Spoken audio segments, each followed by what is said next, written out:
All right, so Musa for Emma Kwaba. I don't pay so ya say Shebim. And I don't pay Honorable John. Bonnie D. John Nanim say, oh no, we are in a class of their own as far as this country is concerned. John Alexander Kon, Deputy Minister, Gender, Children, and Social Protection. Na de me di ne ho ya kakra ne se Deputy Minister Ebema no atena ho ama ema ebro mema na no yesi dofsu records no chere se ya bro mema panti beti beti ehwehwem ye ya mema ko konko luzu ye ono abakwaba e that dikiba interest ro told me with reverse discrimination yeah even affirmative action if you look at the figures let's at a point no man bro mema there positive nti ono we se ye behumu no mate committee e bia na mema no ho mfa omo and e bia na come de wo ne mo luzu no good to research to find out why I say here pa Honorable Patrick Yaboama MP Okaikwe Central Constituency. Honorable Akwaba. Mejoso Michel. Nyankopon Adaroma. Okay. And then come on yetwe no mienu. Ghana call World Cup. Emunsem bebre. Ebinim susu se, ebinim kodi sika nse so mudi.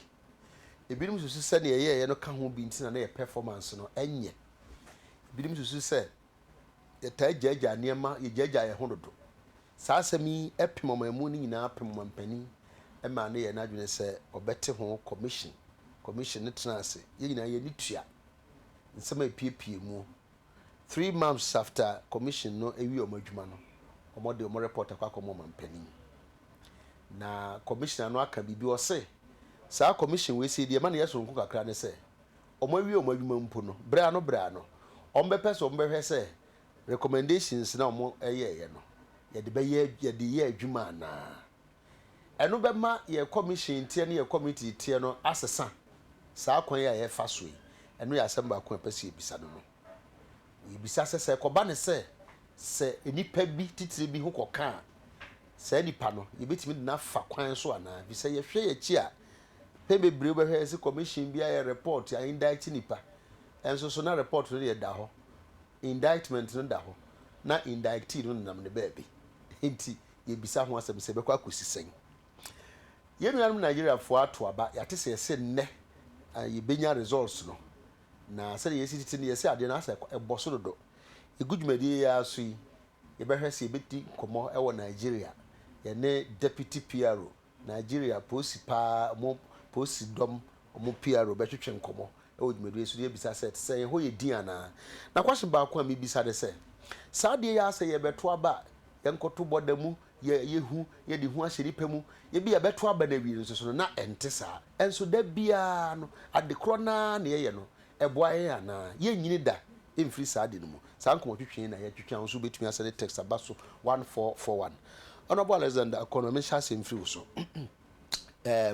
Justice Jamefe Commission almost the report akwa komampani ebinim sesa nka ya mo bitimi nka no TV so ye wo sem bia ya na ye ka ya mo mu ja enka enko because am for start so mo kan na ye tisa fedie ye so mo de kwa command but se se bia ko dunu no e na assurance sa aba there na we expect yeah tike with us them say afidie di kan ni kwaba official pa but a good question now what the start here for the FSR report is a business ya mo mo chi anka mo fanko and earlier o intro no so sabisa say eno me bi o wa yesi nipa be yesi be wie ni ensi nti entumi nja ya na sa statement now making the first say go force ya mo mo chi eno ye atama e ha ye pa wa country as because I would take committee or na said ya so ye or try man go through the process one gets to mention the time so condition the man no your man the time say fair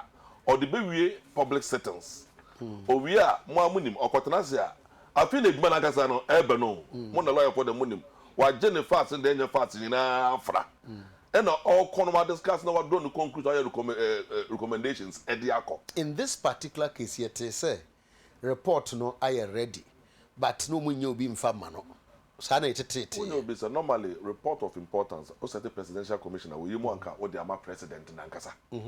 Into the yan say you submit any problem. Into a genuine reason why I'm found, just relax. And when so on be submit. It's as post channel and also more. Press the phone for too much every minutes baby.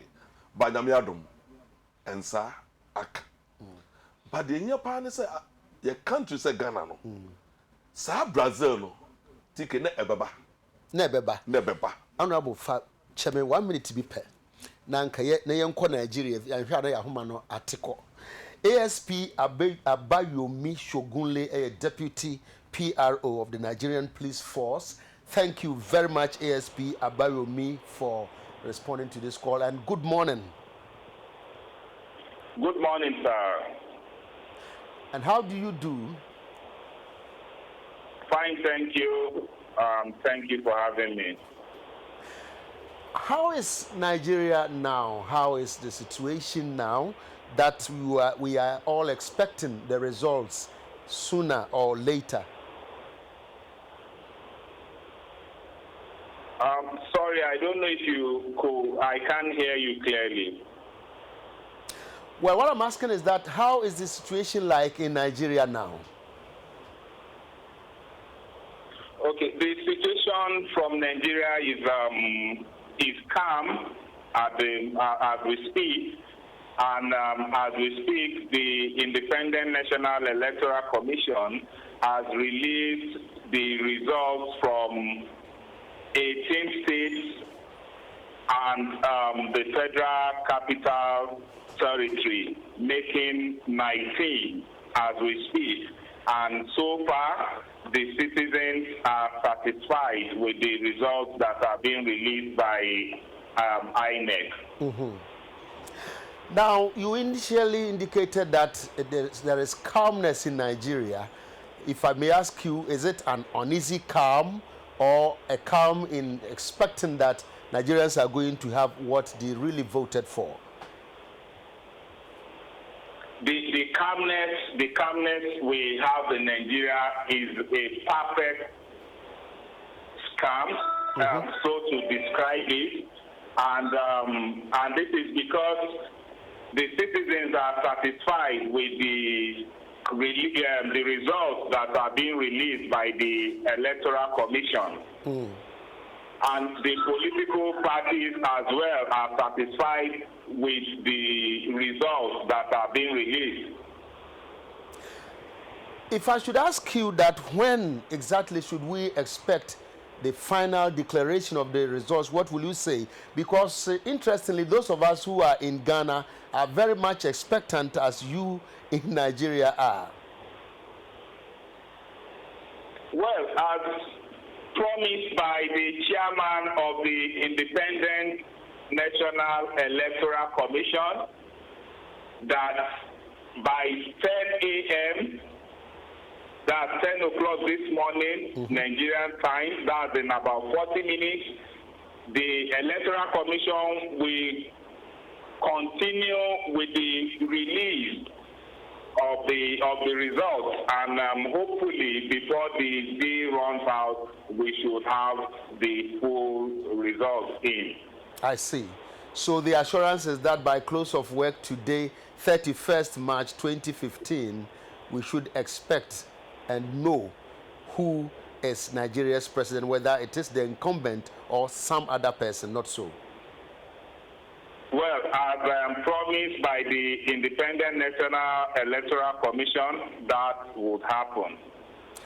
Sometimes during elections like this, we have apprehensions with respect to the results, whether or not people are going to accept it.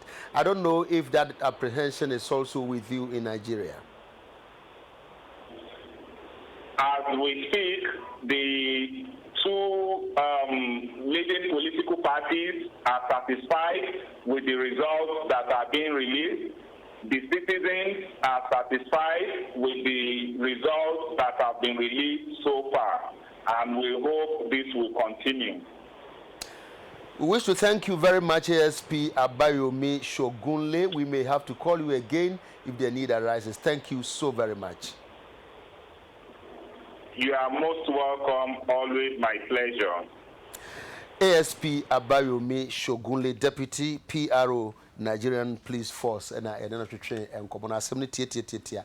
The Union Party, as a Ghana for your trouble, the air party and say, Brebe and I bet to dinner say, wine and answer wine and a din kunim.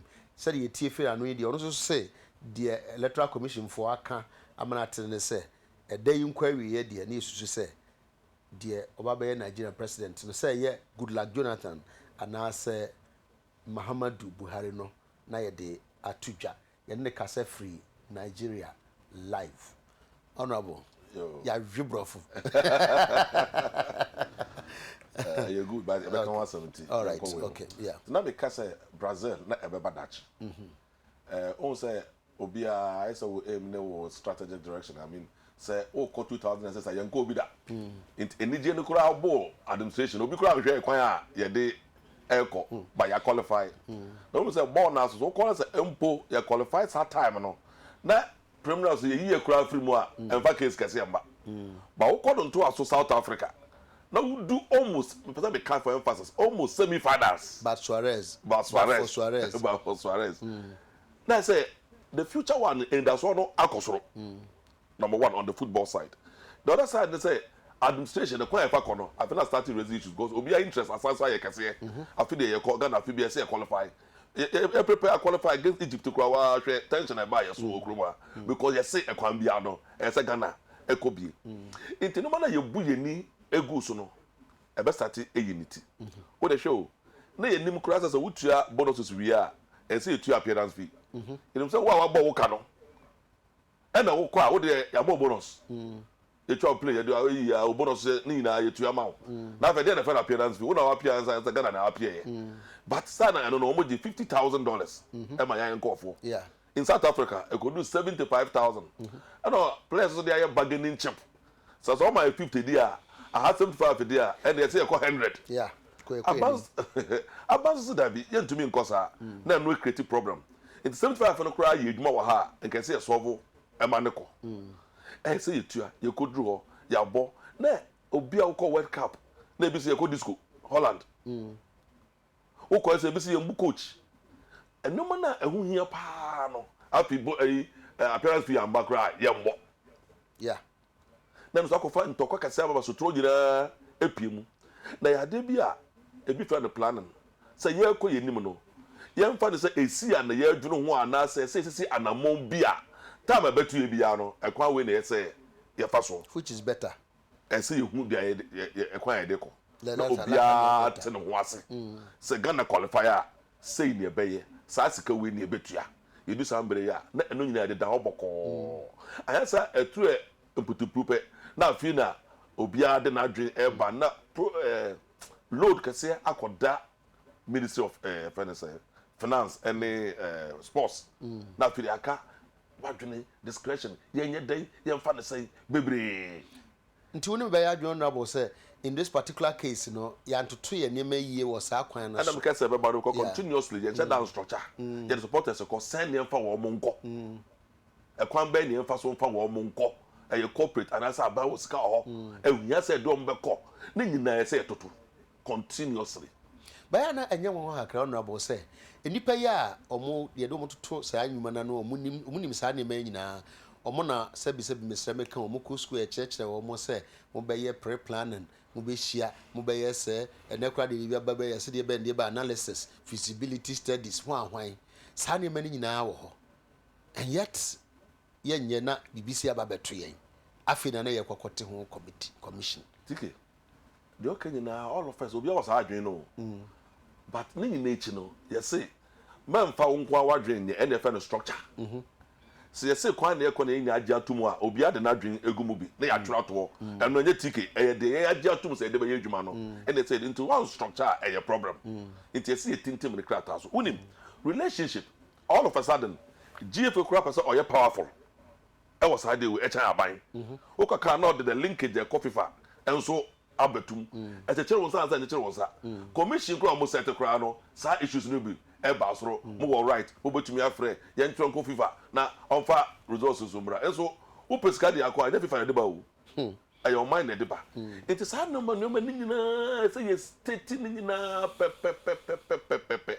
asem si ya pe ye krata na ya twene de aye edwuma e de aba anya sa paketra ko ye fa nipa san dodo san ye bedi san gadafo won beda hin ni nyina e problem inti a good situation we and there aba but ade a person me kan wo kese pa ne say all of a sudden no what's the na your interest or report no so no enko fo adwom say criminal investigations anya criminal investigations ya ko wake up and somebody si ho Ghana anya ade sika ese tamade ko because pressure aba wa pa anko fo mbo e de be na de sa no mo we nyina e baaye yensum na ehu na yehwe kwan ya betumi esi ho kwan daache ama yehu de beye intubon a chairman na kajamabe o say we dey stand there to FIFA there's a line we wear from say ofra value chain here we wear before during and after ni na audio go so na obato aso so monitor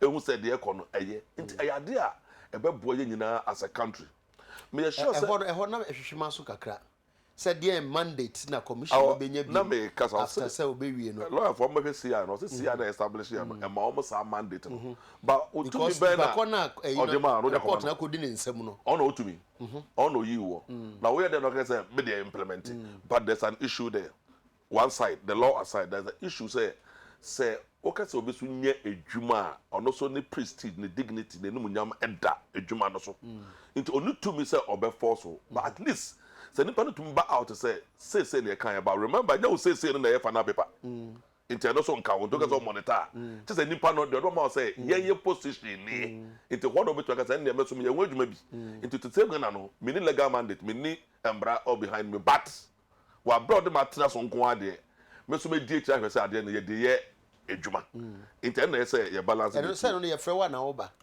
nya de obetimi atintim friend mo ebi also as a citizen no tumi go shem ba otumi ka ho asam say I sat on this committee me nyam to so nti me hwe say e be ko meka bi and say o force obetumi nti to me e very good ambas obi anya abotre because me sure say president should that on the attorney general apart from white paper me sure so no kwa na be ho adwuma because what is the white paper ebi an me tike wa asem go fo onim but tike so we be dim wo house en ko tike ono so opeme achimi wo baby de me atum into we play game and say wo de no be adwuma into consider no beyond the normal no de e kwan ya de be fa no aba eduru ho na enya implementation paper na ye nyina de akoma e di ekire say be ni yeah hwe de be free mu aba because when him say sa world cup akwantu we de akwantu amanfo ani wo ho papa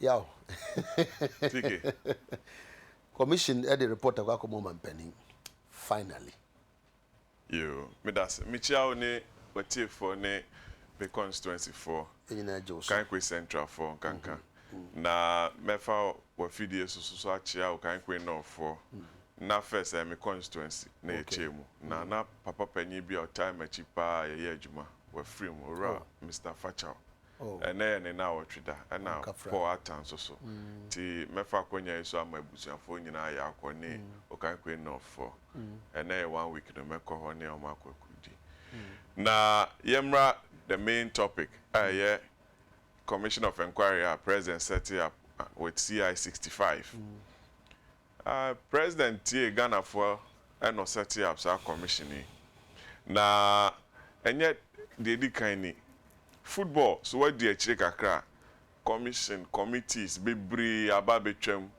bi share football transfer of players Justice Badegbe na committee chairman ora Shamokwe mu sem Robert Boate mu transfer fees no ni ade aba Maputo commission oba South Africa ye call nsensem piepie mu ye call Women's World Cup nsema piem ne yaba abedu Brazil abene Ghana mockery within the international film industry in some see Brazil cry they are active film ne sa hunti president SRT committee and ra matisa report no ya the man makan I refer to Deputy Attorney General Dominic Aine honorable say on study for report asem papa na I will see ebusa kwan e fa so asane ma nyina si ye So was it the first time I call World Cup? Enyanukre said it was the first time. Near 2006, 2010 South Africa, and so near 2014 Brazil. Inti yenya additionally who be in free mum and son I faces our problems. I was very fortunate. Namo Rotterdam, time of Blasters, Holland for the ball match. Inti Mikoshebi. Okay. Na hotel Amuda na Namida. I made some observations. Many President Kufuor called meeting be with International Water Institute. Okay. Ntini oho kwesi apia ne nyanta chimu nyina bechia ye ni omudi nkomo President Kufuor to omofo. Ye kohwe match ne so bi. Na anajo no me some observation.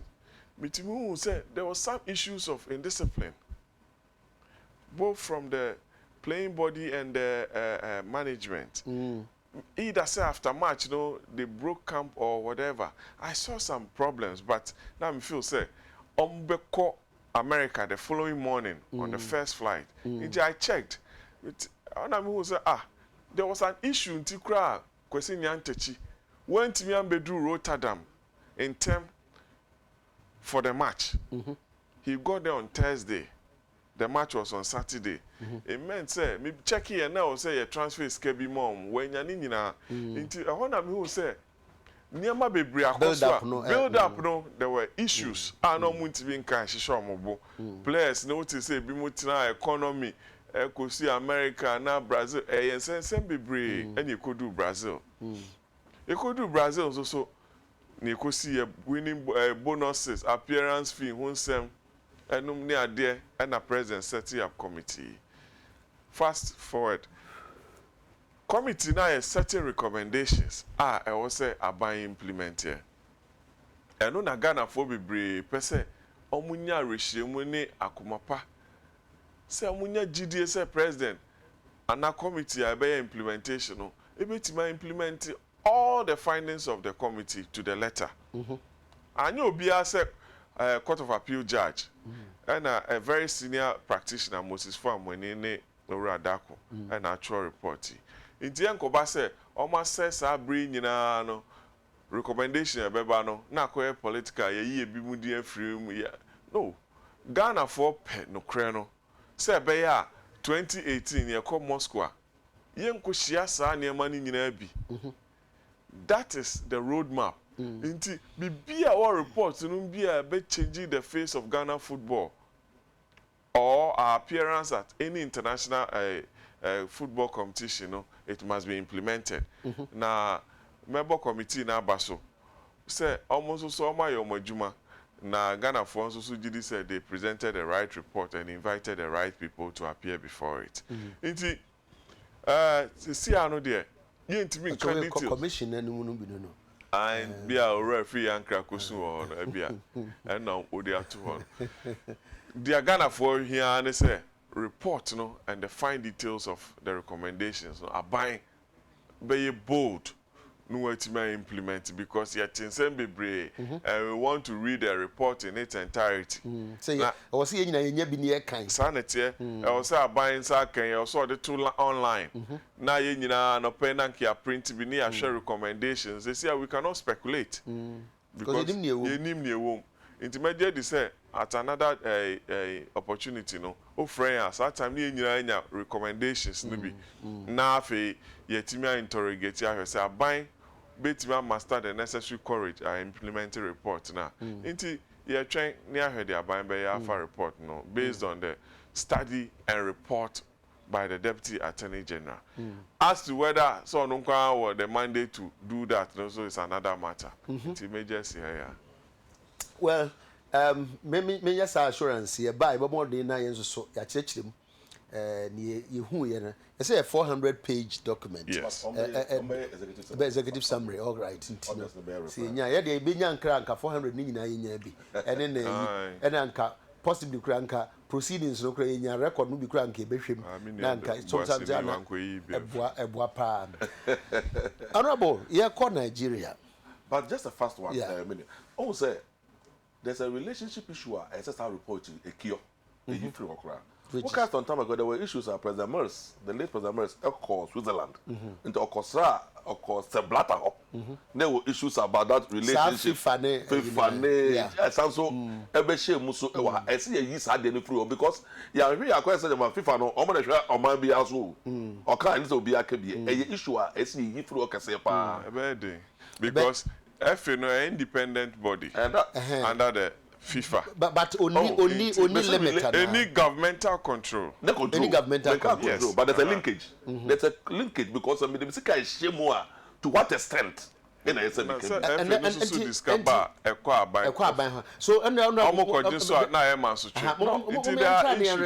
exactly. Apart from say you see kama teams ni na mo be yedin. Exactly. Into why demo no de ko bibia enti no sa de na ye say omoye independent no to what extent and omoye I think it should be a sports question there. To what extent is the football association independent? I made the say we lawyer ni Oshe National Media Commission Oshe GBC and under the constitution Oshe Auditor General Oshe Shraj, there are other constitutional bodies. What Ghana Nsroma say, they should not be the subject of control under under the control of government. Even though government of Ghana is a sovereignty of that is where I want you to advert your mind. But that is the theoretically no yes. But practically where a bank would have to appoint Nipebi. No say no Rob, you are watching no a member of the Blasters Management Committee. So a member of no a presidential staffer and no a national organizer of the NDC. Yeah. Nobody protested. But whereby a buying to so much FA president and person you A B C D. That is what FIFA does not agree to that. And they say relationship and say a thing. It's a good say committee. It mean define no. Indefine. Okay. It's a committee who could do FIFA. It is hard nobody in our town to me. It shows us I key on Zabeka. And I say it is already defined any NTS. So this committee should bring it out now. All right. Commission. Okay. FIFA statutes, no, if you read it. All right. Okay. Well, it was on for no. Nigeria. Question about Kwana me bisa me hone say. Identikra na Africa ye koto aba. E wo say yesuru. E wo say ye dwen ho say ipabone ni wi abafrem. Nti ye ntoto ye punum. Na ya koto to punum. Na sa results no be ba na yem hyehye yen. Because yesuru say sa hwe ye na say e ankowe na bi kowe ni a e de asem baba. In most of the cases no and in recent times no here but we na your fears ni bebre wo kra mpo a and so still we hold on to sa ade no 2016 na ebe meaning say the same attitude that you dey call 12 you dey call 8 you dey call 4 you dey call 2000 no sa approach na na dey beko sa de ne ntimi ndi so da and now for now they just say you dey share ho sa and then generally the election no say you must conducting well and to me I say to me this but before then related if Nigeria the number also we're talking about legality constitution and the Nigeria there no a big lesson this year kese pa also PDP yeah the Nigerian constitution embra obia say on to stand as election on any political party and the NDC we MPP ne PDP ne we SCP na PDP for say between one kasa no dey be omenya Northern president and the vice IS South na PDP. Omo in the problem. Obi anka ho asem. And I did change here. A change say president of power ya do a ewu.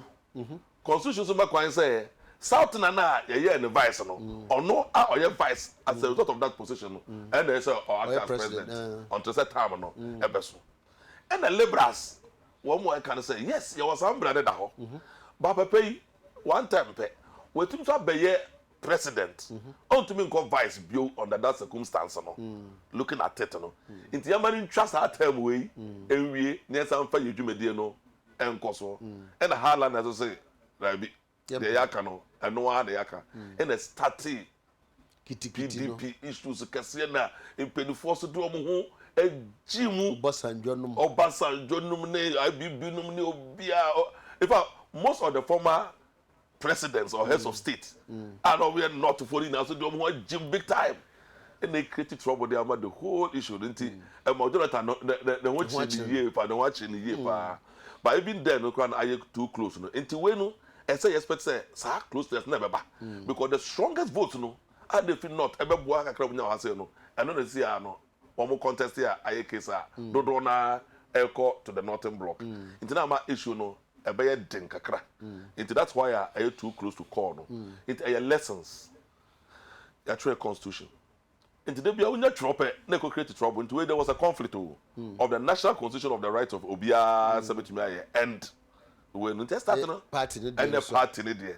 It started crafting governance, been started creating issues at the governorship level. And they buy a bit do this level. And better as a human institution, better than the worry those two institutions. Penny trust and you know one I say I can't go there. And one they say. But the issue nina so yeah credibility. Point is that you better than the two about you bejiatum. Just yesterday minute Obika, I think it's this morning, they a car SMB. And if you see what these elections. Hey, we are there Bruno I just no cry from the enemy ho kakra minimum TK minimum no. It say biometric. Na lawyers say so be out aba. But you be used to biometric that to aba. That's a TK aba minimum amenitive ground. I mean, for one easier example. Or your PP, me and this me agent. Ah, no, all contesting. All contesting. Me have to be agents. I will minimum no pa. But offer, emfa, onu mota, emfa, onu coca for okujarea, emfa. Okay, onu emfa, onu special drink. Special. You better than you deny. The president to work okoy emfa. About second time. That's what I mean. With the Ubia himself, yeah, president. These are issues that be by Supreme Court. Into say you join who ye. But somebody that's more creative a way. Say ye say anye ya. You be more fail incident form be. Na fe identify. Exactly. And na ye missing e wo ye di no in terms of the form, but in the CI also quite say Ubia to me etonaba. And they say agently the problem about the identification and they say we see no coin. But if someone experience, for you know, if you cry, yes, you experience the kind of mama, yeah, or maybe be out to me. And that say, you know, I train I didn't see. Sa watertight directive na exactly. Say, be an adrian say, ko menu na so ba ne nsa emfa. In this particular case, President Nankasa, Jonathan, good luck. Yeah, me fan say na piece machine no. My problem. My problem. Yeah. But I could not buy a president no say onfa over anything. Inte ya disua ye na say ye shemudin. Ti we na ye o man hen no. Aye. Afanya o man hen no. O man hen on driver. Into a lesson continuously say you join on the so be a juma. But the issue of fear for Ghana particularly, say you two political parties no. They be am attack and no one can have say crowd. If there's a forum you be in California trust say your point to be I say you na continuously you come and crom na you tension free e be boy empa. Me very much concerned. In fact, me expect say committee asi dey be ba ye koto ba. Na obi anam ne be bi. Obi ankodwen say gas be short, fuel be short, business be say, obi nsesa obi ntom nkogu kitchen. No one can mangu them. I'm expecting say nkebesi sa no besi. Minim sebeba 2016. And I say 20, and I 24. I don't know. It was a part of discussion. One thing about the party agent. Party senior Kasembi. Or general discussion say, yeah, shed that chair. Yeah, he has said the agent to cry. They have more resources. Well, I don't know. A continuous discussion because they won't quite we are. Just only decide to a because behind everything, Master a cow. Obisa na obeka kire over the individual level, over the party level. At times obeka say on call for kure was ha police boot no kura no omunye eduane no omuntu a wan kwa ahwe obenya problem. Na 23,000 is equal to 26,000 plus 26,000 plus 36. And you polling station ko how it is only pay 2 presidential parliamentary times 2 53,000. And so be an allowance, and so be a didi, or be ambre.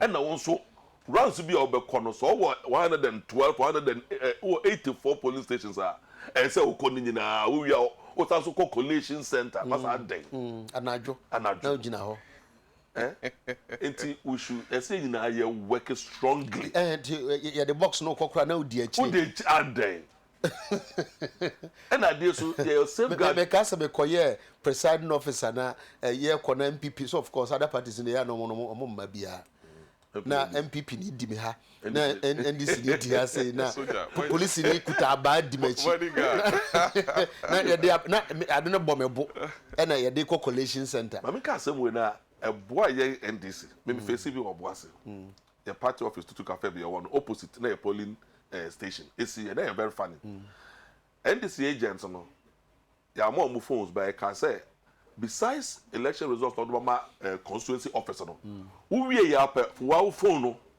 for test the national direct who we ya can we wanna test the MPP there na at the point ebedu counter no and from the phones no e call run car be obo stand BMW oba no be na police station wa friend call for no not the amount na for say omo de no money na ma yen tracy car no hu ade kra oh yeah eventually tutuka na e tracy car no dey opposed for call omo call go be ya phones na odobo omo for transmission of results into wana na obi ase ne enye boni bia yenko into this time no so obi kuta na iPad o electronic ne kwan bi obe transmit na ye easier for all of emma party first obredo yeah but it's a brave woman question back when be say challenge back when say Nigeria face the social media platform ankrofobia ankasa the results to so now INEC has come again and again to say mo bia nti obia omunti omonko a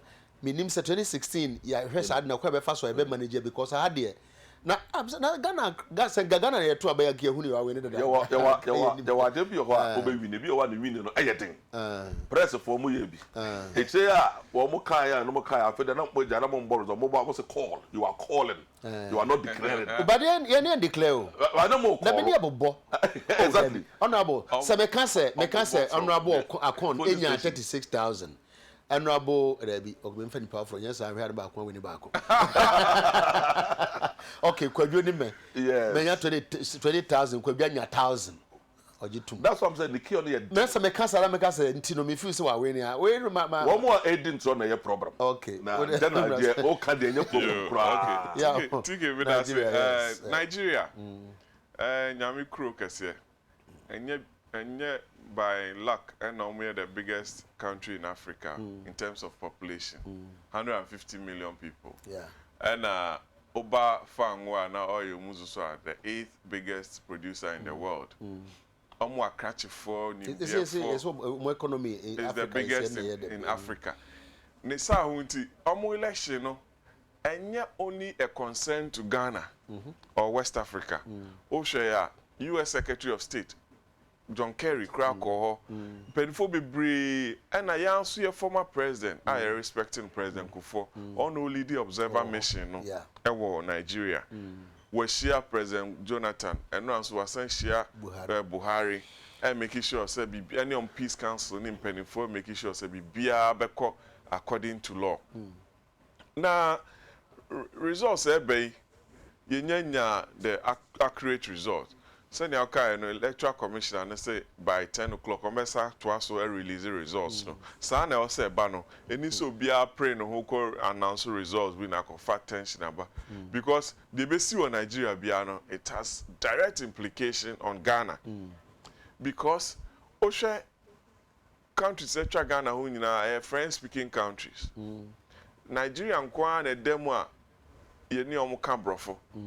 Inti so ope safe haven bia obeba Ghana yenso ne ho akire yen ka ne ansem nye unemployment your security so is not almost is not the best in times of this darkness inti empire Ghana ni bia bone say election yen ko fan so bone bia ma Nigeria na papa any abotoyem beba na de obedi nkunim no electoral commissioner announce na krona konanim na yenya stability ewo West Africa ne we are see afa na nyina inti na Osha Ghana for bebre na any di election nechi nti am dey say why an important topic I here discuss maka wan say bebre say Ghana for nyina bompa say papa be free Nigerian election no aba na ho frama no bi akan nia ehia me pa ne reforms a omo ye ya utimu say uye validation ansana moye dey must start voting akoma niema bebre ani ada ho yenya a few shortfalls but I think say they've done very well in a very populous areas no yeah nkrofo bebre ho nti yenya feedback omo abo electoral commission abaso ne sa ho nti na based on the outcome of the Supreme Court decision yenya Ghana no electoral commission so set up a reforms committee nti I believe say niema ye nkrofo asuasua wo out of Ghana any of electoral system in terms of biometric registration ni voting ni ho niema touch man no on be cause our reforms committee no na be ye acceptable and adaptable no ye timi di aye akọ the new CI ye de be call election 2016 there obi anim say Ghana for will vote and vote wisely for the MPP but oh sir oh yes and who see I know oh there say it ya okay but obia so do you say you beto abana asundwem say the amini akan no na say declare Kufuor everybody will accept it into the mission say reforms committee no they should take views from countries that are implementing a good process and now good recommendations are every committees on my set now associate me use be for a free and fair general elections come 2016 now person will be some BBT yeah let me be a question be say o can say na Akufo-Addo ba na honorable boni tinko di me say tinko say wajatu man na say wajatu and I say oh no theater that's all be kan ho asem wajatu say be tutuka na me name no oboaseti obori ti but question ba ku be side busame would we ever come to that point sir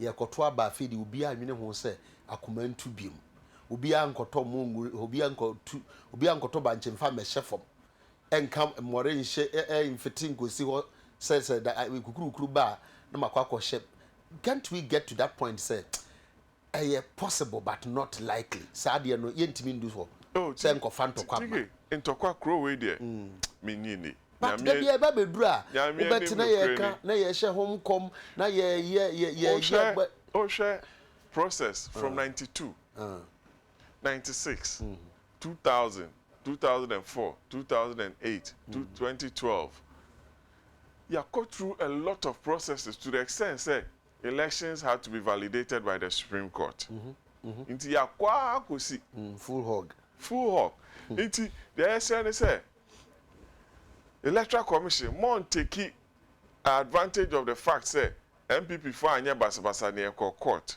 nemo onya adisuade hu bi free mu say look the concerns and the shortfalls ne recommendations as Supreme Court here no going forward though omo ye hihye bia onu be shem because Ghana say o Electoral Commissioner na wabusuafo mutimu bi wabusuafo ka ho businesses say unemployment adwuma be say nyema be all the yemfa other countries abasabasa ye aba out of election nyemfa to ho nyankopon na doye na sa de ABC ye nti uye adwuma Electoral Commission and now your political party all you have to do is say over strive say abribia no ye benya free and fair elections our results the bar ye the two I see we white MPP are winning ne adanyame ase ye mpese ye be chinchim obi ansa na yakoye niema bia mfata na kofa basabasa bia ba mini ni say bibesi kroma but the Electoral Commission and all the political parties must ensure say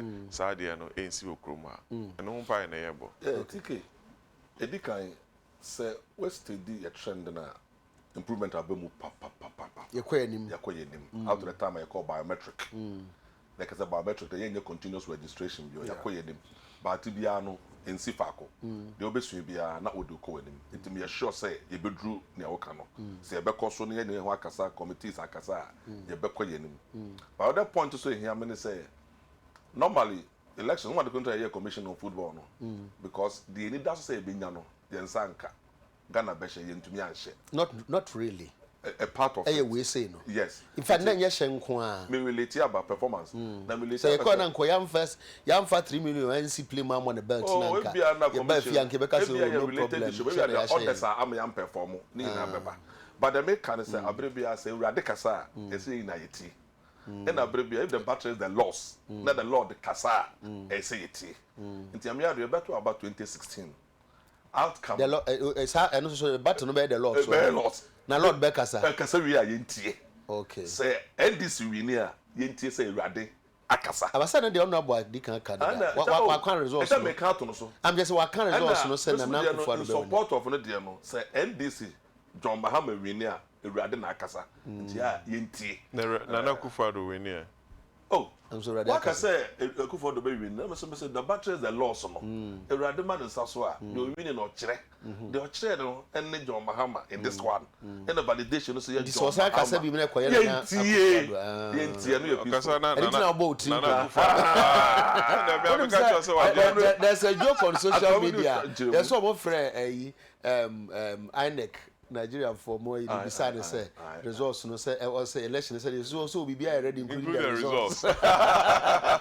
Because Nigeria for the good sense of humor. Oh yes. Me say no more what's that pay you be stress but you know say I think say omu dey no we but me say we say maybe about 2 minutes be na sorry say me se me bisa say any pemiri who na feel say oyema Nigeria obetuma yi ano na nka be ka say to be very honest to you answer na be yi ano no yes match yes MPP for afa ba ko na NDC so afa ba ko menye no kre enye ba MPP en for obi a so ye di efi asem ye drink Ghana ko me bisa honorable so party bia and that officially because on social media obeti say social media so omo ekasa no ye NDC for bi and MPP for as match e bia take similarity stand and omo de kasa e age and omo de kasa nti go for any ditri but me dey to me in Ghana no the ebe matter no enya eno but what is also much party for nature ba kwa for ba and try or the similarity no the MPP any official position munya nche on issue statement via party so can be bia then the be ya Nigeria continuity and as a change me one say at times I know some people problems but maybe at the right time be akasa so okay so be crown by head of state yes there were minimum qualification but here's obey economist here's obey engineer here's obey lawyer. In that time, what subject will be even in the presidential debate to typical technical issues now. Does that mean say on your good leader now? In that time, that's also why smart. You should be smart, but you cannot directly always answer technical questions. Of course. But just say won't mean project and go for any results and money. But then you see a multi-party democracy, and also a majority in the winning. In the moment of being winning, that is the issue. That's a period there on okay. You may even say this man is better. And always in elections, unfortunately, I had the best person unnecessarily or winning. But you know, see but also in exactly. On the best. I mean, you have the last word now.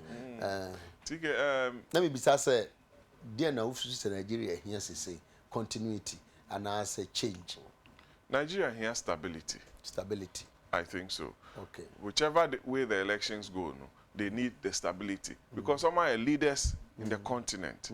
Into yempese shake up via na basa via basic room a bape to affect the entire continent. Into what Nigeria needs is peace, unity, and stability in the event of the release of the results. I know na may bomb say ABC. Right, I'm saying for you heard the same. I'm saying come over to us. Nigeria for two more we are debi. You be seeing kunyani ebisa say. A day na yenso say be ya. The AC 2012 no ensign CB mu a be ko ebenya abotoye mu wa say na. Honorable can say bi o say. Ghana. Ama ye twa ho anyi hye nyina ye French speaking countries. Obi say insuo no kra ye French speaking sea. Ba obeji be abi fa we have French speaking countries. It's said na Cote d'Ivoire for some bad because insuo your more the TV the sea is a French speaking sea. Well, I was for a hand edgement no ebesi. Na no pain. Ye no mo be kan ho de kwatwetwe bre honorable journalist and Akon. Ono na me say me share the so nte committee na me ma na ye bro mo ma kire mu yeti bro mo ko lusu agu animu as said the assembly da wani na honorable Patrick Yaboma MP Okakwe Central honorable yenya kwan anka mu fi asem next time oba if you the whole nomination you better guess my catch me constituency for say nyame adom any on paibo me secure re-election into on time echi no mo fan paibo na me gidi says adwumade am ye dey win 2012 no sa no me ye dey win 2016 until me share me party for nyina. Okay honorable so dey enu an no. Oh yeah, boss at the right time sounds waba oh sir discuss abeko oh you go so I'm there for your point actually never ya duma ever since you made the say